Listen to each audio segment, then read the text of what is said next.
Welcome to എജിസോൺ. ഇന്ന് നമ്മൾ discuss ചെയ്യാൻ പോകുന്നത് ഡെസിമൽ നമ്പേഴ്സിന്റെ ഡിവിഷൻ ആണ്. എങ്ങനെയാണ് രണ്ട് ദശാംശ സംഖ്യകൾ തമ്മിൽ ഡിവൈഡ് ചെയ്യുന്നത് എന്നതാണ് ഇന്നത്തെ ക്ലാസ്സിൽ നമ്മൾ ഡിസ്കസ് ചെയ്യാൻ പോകുന്നത്. ഓക്കെ, അപ്പൊ നമ്മളുടെ ഒന്നാമത്തെ ചോദ്യം വന്നിട്ടുള്ളത് 0.09 ഡിവൈഡഡ് ബൈ 0.003. അതായത് നമുക്കിവിടെ രണ്ട് ഡെസിമൽ സംഖ്യകൾ ഡിവൈഡ് ചെയ്യാൻ വന്നു. ഇങ്ങനെ വരുന്ന കേസിൽ നമ്മൾ 3 സ്റ്റെപ്പുകളിലൂടെയാണ് ഇത് ചെയ്യാൻ പോകുന്നത്. ഒന്നാമത്തെ സ്റ്റെപ്പായിട്ട് നമ്മൾ ചെയ്യേണ്ടത് ഈ തന്നിട്ടുള്ള ഡിവിഷനിൽ തന്നിട്ടുള്ള സംഖ്യകളില്ലേ, ഡെസിമൽ നമ്പേഴ്സ്, അതിലെ സംഖ്യകൾ മാത്രമായിട്ട് നമ്മൾ എടുക്കാം. ഓക്കെ, അതായത് ആദ്യത്തെ കേസിൽ 0.09 ആണ്. അപ്പൊ 9 എടുക്കുന്നു, ഡിവൈഡഡ് ബൈ ഇവിടെ തന്നിട്ടുള്ളതിൽ ഏതാ സംഖ്യ വരുന്നത്? 3 ആണ്. ഓക്കെ, 9ഉം 3ഉം കൊടുത്തു. ഇതാണ് നമ്മളുടെ ഒന്നാമത്തെ സ്റ്റെപ്പ്. ക്ലിയർ ആണോ? രണ്ടാമത്തെ സ്റ്റെപ്പിൽ നമ്മൾ നോക്കേണ്ടത് ന്യൂമറേറ്ററിലും ഡിനോമിനേറ്ററിലും എത്ര വാല്യൂസ്, അതായത് ഡെസിമൽ കഴിഞ്ഞിട്ട് എത്ര പ്ലേസുകളാണ് ഉള്ളതെന്ന് നോക്കണം. അപ്പൊ ഇവിടെ നോക്കുന്ന സമയത്ത് എത്ര എണ്ണ ഉള്ളത്? പോയിന്റ് കഴിഞ്ഞിട്ട് 1, 2 2ആണ്. ഓക്കെ, ഇവിടെയോ പോയിന്റ് കഴിഞ്ഞിട്ട് എത്ര എണ്ണ ഉള്ളത്? 3 എണ്ണാണ്. ഓക്കെ, ഇതാണ് നമ്മൾ ചെയ്യേണ്ട രണ്ടാമത്തെ സ്റ്റെപ്പ് എന്ന് പറയുന്നത്. ക്ലിയർ ആണോ? അപ്പൊ ഈ രണ്ടാമത്തെ സ്റ്റെപ്പിൽ നമുക്ക് എന്ത് നോക്കി? ഡെസിമലിന് ശേഷം എത്ര സംഖ്യകൾ ഉണ്ടെന്ന് നോക്കി. അപ്പൊ ഇവിടെ കുറവ് ഏതിനാണ്? 2 ആണ് അല്ലെ? അതായത് ന്യൂമറേറ്ററിനാണ് കുറവ് വരുന്നത്. ഡിനോമിനേറ്ററിന് അവിടെ എന്താണ്? കൂടുതലാണ് വരുന്നത്, 3 ആണ് വരുന്നത്. ക്ലിയർ ആണോ? അപ്പൊ നമുക്ക് എവിടെ ഇൻറ്റു 1 കൊടുക്കാം? ന്യൂമറേറ്ററിൽ ഇൻറ്റു 1 കൊടുത്തു. കാരണം എന്താണ്? അവിടെ കുറവല്ലേ, അപ്പൊ ഇൻറ്റു 1 എന്ന് കൊടുത്തു. ഇനി നമ്മൾ നോക്കേണ്ടത് ഈ 2ഉം 3ഉം എന്ന് തമ്മിൽ എത്ര വ്യത്യാസം ഉള്ളത്? 2ന്ന് 3ലേക്ക് എത്ര വ്യത്യാസം ഉള്ളത്? 1 ആണ്. അപ്പൊ നമുക്ക് എത്ര 0 വേണ്ടുള്ളൂ? ഒരു 0 വേണ്ടുള്ളൂ. അപ്പൊ നമ്മൾ ഈ 1ന്റെ കൂടെ ഒരു 0 ഇട്ട് കൊടുക്കാം. ഇത്രയാണ് നമ്മൾ ചെയ്യേണ്ടത്. ഇനി നമ്മൾ ചെയ്യേണ്ടത് ഇയാളെയാണ്. ഇയാളെ ചെയ്ത് കിട്ടുന്ന ആൻസർ നമ്മളുടെ ഈ ക്വസ്റ്റ്യന്റെ ആൻസർ ആയിട്ട് വരുന്നു. ഓക്കെ, അതായത് 9 × 10 എന്ന് പറയുന്നത് എത്രയാണ്? 90 ആണ് അല്ലെ? 90 ഡിവൈഡഡ് ബൈ 3. അപ്പൊ നമ്മൾ ആൻസർ എത്രയാ വരുന്നത്? ആൻസർ 30 ആണ് വരുന്നത്. ക്ലിയർ ആണോ? ഓക്കെ, അപ്പൊ നമ്മൾ എന്തൊക്കെയാണ് ചെയ്തിട്ടുള്ളത്? ആദ്യം നമ്മൾ ചെയ്യേണ്ട സ്റ്റെപ്പ് ഏതാണ്? തന്നിട്ടുള്ള സംഖ്യ എടുത്തെഴുതുക. അതായത് ഇവിടെ 9ഉം ഇവിടെ 3ഉം കൊടുത്തു. ക്ലിയർ? ഒന്നാമത്തെ സ്റ്റെപ്പ് കഴിഞ്ഞു. രണ്ടാമത്തെ സ്റ്റെപ്പിൽ നമ്മൾ ചെയ്യേണ്ടത് എന്താണ്? ന്യൂമറേറ്ററും ഡിനോമിനേറ്ററിലും ഡെസിമൽ കഴിഞ്ഞിട്ട് എത്ര പ്ലേസുകൾ ഉണ്ടെന്ന് നോക്കാം. ഇവിടെ ഡെസിമൽ കഴിഞ്ഞിട്ട് 2 എണ്ണാണ് ഉള്ളത്. ഇവിടെ ഡെസിമൽ കഴിഞ്ഞിട്ട് എത്ര എണ്ണ ഉള്ളത്? 3 എണ്ണാണ് വരുന്നത്. ഓക്കെ, അപ്പൊ നമ്മൾ എന്ത് ചെയ്ത് കൊടുക്കുക? കുറവുള്ള ആളെ കൂടെ 1നെ കൊണ്ട് മൾട്ടിപ്ലൈ ചെയ്യാം. എന്നിട്ട് ഇവിടെ എത്രയാണ് വ്യത്യാസം വരുന്നത്? 2ഉം 3ഉം അവ തമ്മിലുള്ള വ്യത്യാസം എന്ന് പറയുന്നത് 1 ആണ്. അപ്പൊ നമ്മൾ എത്ര 0 കൊടുത്താൽ മതി? ഒരു 0 കൊടുത്താൽ മതി. അപ്പൊ നമ്മൾ ഒരു 0 കൊടുത്തു. എന്നിട്ട് നമ്മൾ അവിടെ എന്ത് ചെയ്യാം?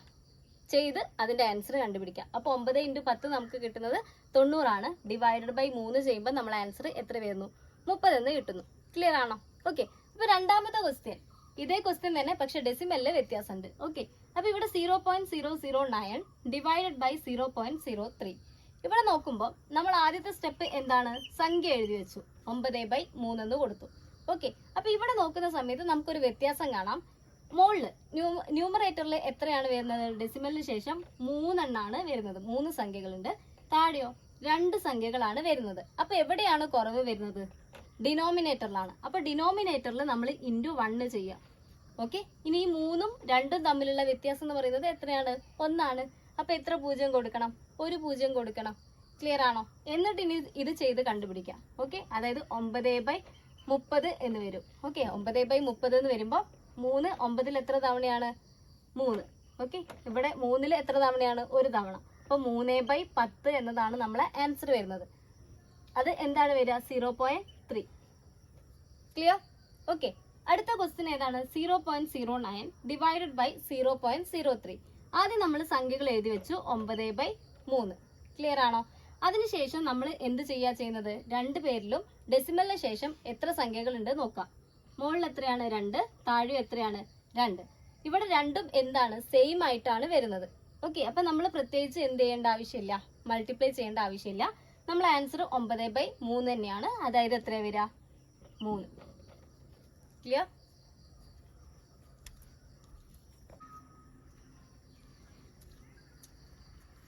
നമ്മളുടെ നാലാമത്തെ ക്വസ്റ്റ്യൻ എന്താണ്? 0.0049 into 0.000081 divided by 0.0009 into 0.00007. Okay, ഇതിന്റെ വാല്യൂ ആണ് നമ്മൾ കണ്ടുപിടിക്കേണ്ടത്. അപ്പൊ നമ്മൾ ആദ്യം ചെയ്യേണ്ട സ്റ്റെപ്പ് എന്തായിരുന്നു? സംഖ്യ എന്താണോ ആ സംഖ്യ എടുത്തെഴുതാം അല്ലെ?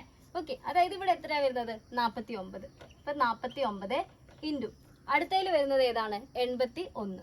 ഓക്കെ, കൊടുത്തു 81 ഡിവൈഡഡ് ബൈ പിന്നെ വരുന്നത് ഏതാ 9 വരുന്നുണ്ട്, ഇതിൽ ഏതാ വരുന്നത് 7.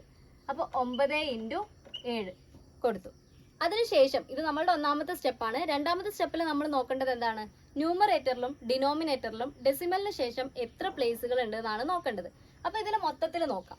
ഓക്കെ, അപ്പൊ ഇവിടെ എത്ര എണ്ണ വരുന്നത് 4 എണ്ണം വരുന്നുണ്ട്. ഓക്കെ, ഡെസിമലിന് ശേഷം 4 സംഖ്യകൾ വരുന്നുണ്ട്. ഇവിടെയോ ഡെസിമലിന് ശേഷം എത്ര സംഖ്യകളാ വരുന്നത്, ഇത് 4 5 6. ഓക്കെ, 6 സംഖ്യകൾ വരുന്നുണ്ട്. അപ്പൊ ടോട്ടൽ എത്ര സംഖ്യകൾ വരുന്നുണ്ട് 4 + 6 10 സംഖ്യകളാണ് മുകളിൽ വരുന്നത്. ഓക്കെ, ഇനി താഴത്തെ കേസിൽ നോക്കിക്കഴിഞ്ഞാൽ ഇവിടെയോ ഡെസിമലിന് ശേഷം എത്ര സംഖ്യകൾ വരുന്നുണ്ട് 5 സംഖ്യകൾ വരുന്നുണ്ട്. അപ്പൊ ഇവിടെയോ ഇവിടെ എങ്ങനെയാ വരുന്നത്, ഡെസിമലിന് ശേഷം എത്ര സംഖ്യകൾ തന്നെയാണ് 5 സംഖ്യകളാണ് വരുന്നത്. ഓക്കെ, അതായത് 5ഉം 5ഉം എത്ര എണ്ണാണ് 10 ആണ്. അതായത് ഇവിടെ ന്യൂമറേറ്ററിലും ഡിനോമിനേറ്ററിലും ഡെസിമൽ കഴിഞ്ഞിട്ടുള്ള പ്ലേസ് എന്താണ് 10 തന്നെയാണ് വരുന്നത്. അതുകൊണ്ട് നമ്മൾ പ്രത്യേകിച്ച് എന്ത് ചെയ്യേണ്ട ആവശ്യമില്ല, മൾട്ടിപ്ലൈ ചെയ്യേണ്ട, ഇത് തന്നെ സിംപ്ലിഫൈ ചെയ്ത് കഴിഞ്ഞാൽ നമ്മളെ ആൻസർ കിട്ടും. ഓക്കെ, അപ്പൊ 49 × 81 ഡിവൈഡഡ് ബൈ 9 × 7 എന്നാണ് പറഞ്ഞത്. അപ്പൊ നമ്മൾ നോക്കാം 7 7 എത്രയാണ് 49. അപ്പൊ 49 7 എത്ര തവണയാ പോണത് 7 തവണ. ഇനി 81 9 എത്ര തവണയാ വരുന്നത് 9 അല്ലേ. ഓക്കെ, 9 9 81 ആണ്. അപ്പൊ നമ്മൾ ആൻസർ എന്ന് പറയുന്നത് ഏതാണ് 7 × 9 ആണ്. അതായത് നമ്മളെ ആൻസർ വരുന്നത് ഏതാണ് 63. 9 × 7 ആൻസർ എത്രയാണ് വരുന്നത് 63. ക്ലിയർ. അപ്പൊ നമ്മൾ അടുത്ത സംഖ്യ നോക്കാം, ഏതാണ് അഞ്ചാമത്തത് 9.5 × 0.085 ഡിവൈഡഡ് ബൈ 17 × 0.0019. അപ്പൊ ആദ്യത്തെ സ്റ്റെപ്പിൽ നമ്മൾ ചെയ്യേണ്ടത് എന്തായിരുന്നു, സംഖ്യകൾ അതുപോലെ എഴുതി കൊടുക്കുക അല്ലെ. ആദ്യം അത് ചെയ്യാം. 9.5 എന്ന സംഖ്യനെ നമുക്ക് എങ്ങനെ എടുക്കാം 95. അപ്പൊ 95 ഇൻറ്റു അടുത്തത് ഏതാണ് 85 അല്ലെ. 85 ഡിവൈഡഡ് ബൈ ഇവിടെയോ 17. ഓക്കെ, 17 ഇൻറ്റു ഇവിടെ എത്രയാണ് വരുന്നത് 19. ഓക്കെ, ഒന്നാമത്തെ സ്റ്റെപ്പ് കഴിഞ്ഞു. രണ്ടാമത്തെ സ്റ്റെപ്പിൽ നമ്മൾ നോക്കേണ്ടത് എന്താണ്, ഡെസിമൽ കഴിഞ്ഞിട്ട് എത്ര പ്ലേസ് വരുന്നുണ്ട് എന്നാണ്. ഓക്കെ, മുകളിൽ നോക്കുന്ന സമയത്ത് ഡെസിമൽ കഴിഞ്ഞിട്ട് ഇവിടെ 1, ഇവിടെ എത്ര എണ്ണം വരുന്നുണ്ട് 3. അപ്പൊ ടോട്ടൽ എത്രയാ വരുന്നത് 4 എണ്ണം വരുന്നുണ്ട്. താഴെയോ ഇവിടെ ഇല്ല, ഇവിടെ നോക്കുമ്പോൾ 4 എണ്ണം. അതായത് മുകളിലും താഴെയും എന്താണ് ഡെസിമലിന് ശേഷം വരുന്ന സംഖ്യ എന്ന് പറയുന്നത് സെയിം ആണ്. അപ്പൊ നമ്മൾ ഇതിനെ സിംപ്ലിഫൈ ചെയ്താൽ മതി. ക്ലിയർ ആണേ. അപ്പോൾ ഈ 17ഉം 85ഉം തമ്മിൽ ഒരു ബന്ധമുണ്ട്. അതായത് 17 × 5 ആണ് എന്തെന്ന് പറയുന്നത് 85. ക്ലിയർ. അതേപോലെ 19 × 5 ആണ് ആര് 95. അപ്പൊ നമുക്ക് ചെയ്യുമ്പോൾ 5 × 5 എത്രയാണ് വരുന്നത് 25. അപ്പൊ നമ്മളെ ആൻസർ വരുന്നത് ഓപ്ഷൻ സി ആണ് 25.